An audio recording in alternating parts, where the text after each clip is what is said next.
خواتین و حضرات، میں نے اپنی نوکری کا آغاز ایک خفیہ محکمے سے کیا تھا۔ لاہور میں تو یناد تھا کہ ایک نام نہاد اللہ والے کے بارے میں علم ہوا جو چپ شاہ کے نام سے جانا جاتا تھا، اور مشہور تھا کہ موصوف نے 12 برس کا برت رکھا ہوا ہے، یعنی روزہ رکھا ہوا ہے، اور بات چیت بھی بالکل نہیں کرتے، ہر وقت خاموش رہتے ہیں۔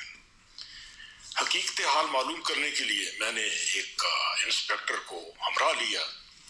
اور مٹھائی اور فروٹ کی 2 ٹوکریاں لے کر اس کے ڈیرے پر پہنچ گئے۔ موصوف لوگوں سے کام ہی ملتے تھے،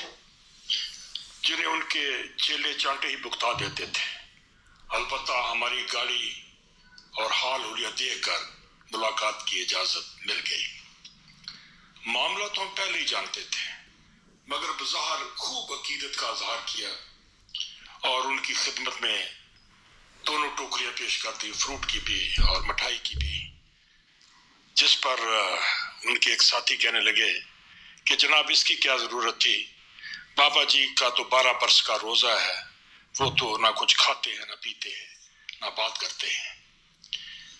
اس دوران ہمارے ساتھ آئے ہوئے ایک اہلکار نے کوٹھڑی میں مناسب جگہ کے اوپر خفیہ آلات نصب کر دیے، یہ کیمرہ قسم کی چیز، اور کچھ دیر ہم بیٹھے رہے۔ پھر بابا جی سے اجازت لی اور انہوں نے سر ہلا کر ہمیں اجازت دی اور ہم اٹھ کر آ گئے۔ اگلے روز ہمارا وہی اہلکار سلام کے بہانے دوبارہ بابا جی کی خدمت میں حاضر ہوا اور آنکھ بچا کر اس نے وہ جو کیمرہ تھا وہ اتار لیا،